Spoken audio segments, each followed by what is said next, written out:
Si hacemos una encuesta a 10 personas y les preguntamos sobre la volatilidad, posiblemente lo asocien con algo negativo y posiblemente asocien también volatilidad con riesgo. Y es que es verdad que muchas veces pensamos que son términos idénticos y, aunque tienen mucho que ver, es importante hacer algunos tipos de matices.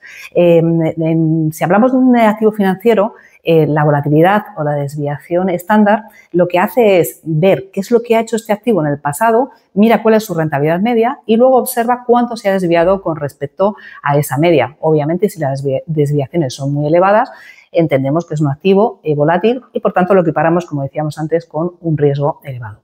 Pero si nos vamos al diccionario, vemos que volátil es algo que cambia o varía con facilidad y de forma poco previsible. Y este matiz es el que consideramos que es muy importante, porque cuando hablamos de volatilidad nos está hablando de datos del pasado, pero en cambio no nos está hablando de la naturaleza que tiene un determinado activo.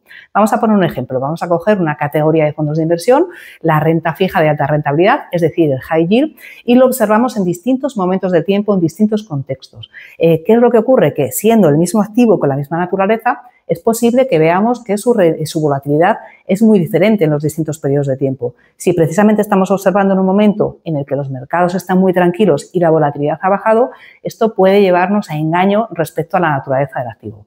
Esto se explica de una manera muchísimo más fácil si nos trasladamos a la naturaleza. Vamos a seleccionar un animal, el camaleón.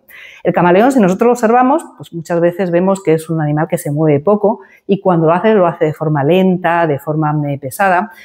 Un saltamontes que estuviese por allí paseando y estuviese observando al camaleón podría deducir que no tiene demasiado riesgo si efectivamente pues sigue paseando alrededor del mismo. Lo que pasa es que de esta observación no se deducen algunos aspectos importantes de la naturaleza del camaleón. Para empezar, que sí que es verdad que cuando le están persiguiendo los depredadores se puede mover muchísimo más rápido, pero no solamente eso, es que tiene una lengua ultra rápida que puede llegar a extenderse hasta 2 veces su cuerpo y a 100 kilómetros por hora en una centésima de segundo. Es decir, que la observación del camaleón nos dice que es poco volátil, pero nos estamos olvidando de que es muy peligroso. Vamos a volver otra vez al mundo de la inversión. Supongamos un determinado sector que tradicionalmente ha sido muy tranquilo. Las compañías tienen unos flujos de caja estables, los dividendos también lo son, pero siempre está sometido a un riesgo regulatorio que no termina de llegar, pero que si lo hiciera supondría un cambio absoluto en las reglas del juego. Bien, pues este tipo de sector, este tipo de compañía es poco volátil, pero en cambio tiene un riesgo elevado.